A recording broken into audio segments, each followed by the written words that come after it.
Cursive writing में हम छोटी एबीसीडी अभी सीख रहे हैं। तो छोटी एबीसीडी के अंदर हमारा जो आज का अल्फ़ाबेट है वो है सी। सी को कर्सिव राइटिंग में किस तरीके से लिखा जाता है, ठीक है। अब होता क्या है कि हम जैसे ये लाइन सबने सुनी होगी, first impression was last impression. तो जो पहला इम्प्रेशन है जब आप कोई भी एग्ज़ाम देते हो, 11th क्लास का, 10th क्लास का, 12th क्लास का, तो टीचर के ऊपर पहला जो इम्प्रेशन पड़ता है वो राइटिंग का पड़ता है, क्योंकि आपने किस तरीके से लिख रखा है वो बहुत ज़्यादा चीज़ें मैटर करती हैं कि कैसे लिखा है, क्या लिखा है। पहले जब एक तो टीचर को ये दिखेगा कि बहुत गंदा ही कुछ लिख रखा है, एक टीचर को बहुत अच्छे से प्रेजेंटेबल चीज़ें दिखेंगी, तो उसके दिमाग में ये चीज़ जाती है कि हाँ बच्चे ने अच्छा लिख रखा है, मतलब उसको आता है चीज़ें, ठीक है।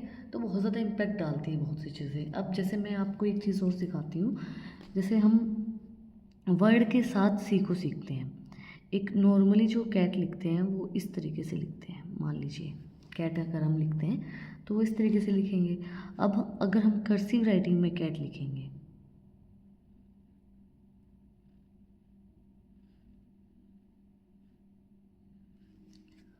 आप खुद इसका और इसका डिफरेंस देखना। जैसे हम नॉर्मली जो राइटिंग होती है हमारी, तो वो इस तरीके से लिखी जाती है। इसमें कितना ज़्यादा डिफरेंस है वो आप खुद देख पाएंगे, है ना। कैट लगा लो या फिर हम क्लास लिखते हैं,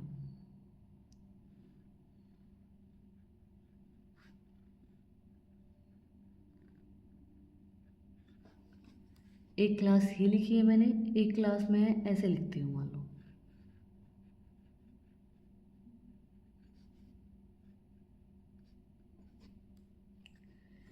इसमें आप बहुत ज़्यादा डिफरेंस देखेंगे। ये कर्सिव राइटिंग है, ये जो नॉर्मल हम राइटिंग लिखते हैं वो है। तो डिफरेंस नज़र आ रहा है, कैसे लग रहा है, कितना अलग लग रहा है, किस तरीके से लग रहा है। तो ये आपको पता होना चाहिए कि आपकी राइटिंग बहुत ज़्यादा मैटर करती है। जब आप कोई भी एग्ज़ाम देते हो, 11th क्लास, 10th क्लास, उसके बाद भी जब आप कॉलेज में एग्ज़ाम दोगे तब भी राइटिंग बहुत ज़्यादा मैटर करती है। हो सकता है लास्ट के आप जो 3-4 पेजेस होते हैं उसमें आप राइटिंग जल्दी जल्दी लिख सकते हो, ठीक है, लेकिन उसमें टीचर को ये लगेगा कि बच्चे के पास टाइम नहीं था इसलिए इसने जल्दी जल्दी लिखा। लेकिन अगर आप स्टार्टिंग से ही ऐसा लिख रहे हो, स्टार्टिंग से ही आप अच्छे से नहीं लिख रहे हो, तो फिर टीचर को ऐसा नहीं लगेगा। टीचर को यही लगेगा कि उसकी राइटिंग ही ख़राब है, ठीक है। तो राइटिंग बहुत ज़्यादा ज़रूरी चीज़ है।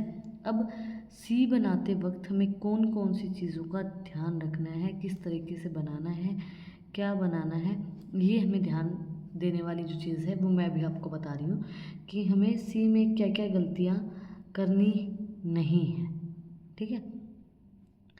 क्योंकि हमें पता होना चाहिए हमें क्या नहीं करना है, फिर क्या करना है वो तो हम ऑटोमेटिकली पता लगा लेंगे ना। तो हमें ये पता होना चाहिए कि हमें क्या चीज़ नहीं करनी है, ठीक है। इन सब चीज़ों के बारे में जब हमें पता होगा कि हमें कौन सी चीज़ नहीं करनी है, तो फिर हम आसानी से हमारी जो राइटिंग है उसको सुधार सकते हैं। अब बहुत सी तरीके की गलतियाँ की जाती हैं, और ये जो मैंने लिखा है यहाँ पे भी एक गलती है। तब तक जब मैं ये लिख रही हूँ तब तक आपको इनकी में से एक की गलती बतानी, ये तो गलत है ही, इन दोनों में से एक गलत बताना है कि मैंने कहाँ गड़बड़ की है, कौन सा आपको गलत नज़र आ रहा है, ठीक है। तो वो भी आप मुझे बताओगे कि कौन सी बनावट में दिक्कत आ रही है, कौन सी बनावट आपको सही नहीं लगी और कौन सी सही लगी तो क्यों लगी वो भी बताओगे, क्योंकि मैं आपको हमेशा रीज़न्स देती हूँ कि कौन सी चीज़ गलत है, और गलत है तो वो क्यों गलत है। आप हमेशा कोई भी काम करते हो तो आप हर चीज़ को क्वेश्चन करोगे, क्यों, अगर मैं ये काम कर रहा हूँ तो क्यों कर रहा हूँ, है ना। उसका रीज़न हमें पता होना चाहिए कि उससे हमें आउटकम क्या मिलेगा। हम ये कर रहे हैं क्यों कर रहे हैं, मैं आपको ये क्यों करवा रही हूँ, हमारी राइटिंग को अच्छा करने के लिए करवा रही हूँ, है ना। राइटिंग हमें हमारी सुधारनी है तो इसलिए हम इसको कर रहे हैं, ठीक है। तो ये चीज़ हमें पता होनी चाहिए कि हम क्या कर रहे हैं और क्यों कर रहे हैं, ठीक है। अब ये जो हमारा सी है इसमें ये जो गैप है ये बहुत ज़्यादा हो गया है, ठीक है। इतना गैप नहीं होना चाहिए, इतना गैप हमने नहीं किया है, तो ये यहाँ पे हमारा गलत हो गया।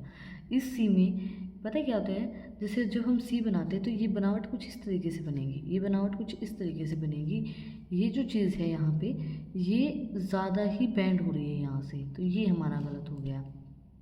यहाँ पे ये जो चीज़ है इसकी बनावट ठीक है, बिल्कुल ठीक है, बट यहाँ क्या है कि हमने ये बनाने के लिए ये जो तरीका यूज़ किया है ये थोड़ा सा गड़बड़ में है। अब जब हम इसको ऐसे बनाएंगे तो ये गलत हो गया हमारा, ठीक है। ये जो है ये हमारा गलत हो गया क्योंकि हमने यहाँ पे बीच में गैप नहीं रखा, यहाँ पे गैप होना चाहिए था। ये वाला जो हिस्सा है ये हमने गलत बनाया क्योंकि ये शेप ही हमने गलत बना दी है। ये शेप कुछ इस तरीके से नहीं बनेगी, ये शेप हमारी कुछ इस तरीके से होती है, ठीक है। ये जो शेप है ये तो आई की शेप हो गई, ये सी की शेप बनी ही नहीं, ये गलत हो गया। यहाँ पे ये जो है ये लाइन ज़्यादा बड़ी हो गई, ये हमने यहाँ से गलत बना दी, ठीक है। यहाँ पे ये ज़्यादा बड़ा हो गया, हम ज़्यादा बड़ा भी नहीं लिख सकते। अब ये जो सी है, मान लो ये जो कैट का सी है, मैं इसको इतना बड़ा करके ऐसे करूँगी तो ये बड़ा सी आ गया, ये छोटा सी कहाँ होगा। या फिर इसको मैं इतना बड़ा कर दूँगी और ए और टी मैं इतना छोटा करूँगी तो ये भी अच्छा नहीं लिखेगा, तो ये भी नहीं होगा, ठीक है। तो इन चीज़ों का भी हमें ध्यान रखना है। दूसरी चीज़ यहाँ पे गैप नहीं है, ये जो है ये भी बड़ा हो गया, ठीक है, ये बड़ा है। दूसरी बात यहाँ पे ये जो लाइन है ये सही तरीके से नहीं की गई है, ये ज़्यादा बड़ी हो गई, ठीक है। इसके बाद ये जो हमारा सी है इसके अंदर ये जो शेप बनाई गई है ये गलत है, ये आई की शेप में आ रहा है, ये ऐसे हम आई बनाते हैं उस आई की शेप में आ रहा है, ये भी गलत हो गया। ये आगे की तरफ बैंड है, ये सी जो है हमारा ये ऐसे होना चाहिए, ये आगे की तरफ बैंड नहीं होगा, ये ज़्यादा बैंड हो गया है, ठीक है, ये हमारा गलत हो गया। इसके बाद ये जो हमारा सी है ये सही है, ये जो सी है यहाँ पे हमने जो शेप है यहाँ पे ये गड़बड़ कर दी तो ये हमारा गलत हो गया, ठीक है। अब इनमें जो मैं आपको बोल रही थी कि इन दोनों सी में से कौन सा सी सही है और कौन सा गलत है, वो क्यों गलत है, ये सी हमारा सही है। इस सी में हमने क्या किया है, ये यहाँ तक तो ठीक है, ये जो शेप है ये ठीक है, ये जो लाइन वाली चीज़ है ये गलत हो गई है। ये कैसे गलत हो गई है, जैसे हमने क्या किया है इसके ऊपर के कर दी ये चीज़ हमने, इसके ऊपर हमें ये चीज़ नहीं करनी है, हमें क्या करना है साइड से ऐसे, तो ये हमारा सी बनना चाहिए। यहाँ पे हमने इस चीज़ की गड़बड़ की है, ठीक है। तो हमें पता होना चाहिए हमें कौन सी चीज़ अवॉइड करनी है, क्या चीज़ हमारी ख़राब लग सकती है, गलत हो सकती है। तो आज हमने सीखा है कि जो हमारा सी है उसको कर्सिव राइटिंग में किस तरीके से लिखा जाता है, स्मॉल सी को, ठीक है, ये कुछ इस तरीके से लिखा जाता है। नेक्स्ट वीडियो में हम अपना डी दिखेंगे कि डी को कर्सिव राइटिंग में किस तरीके से लिखते हैं। नेक्स्ट वीडियो देखने के लिए चैनल को सब्सक्राइब करें, बेल आइकन प्रेस करें ताकि जो सबसे पहले अपडेट है वो आप लोग के पास आए। और अगर आपको इंटरेस्टिंग राइटिंग की रील्स देखनी है तो इंस्टाग्राम चैनल का लिंक भी डिस्क्रिप्शन में, वहाँ पे भी जाके आप मुझे फॉलो कर सकते हैं। फिर मिलते हैं एक नए वीडियो साथ, एक नए टॉपिक के साथ। Like share subscribe. Thank you for watching my video and enjoy your life. Shri Radhe Radhe.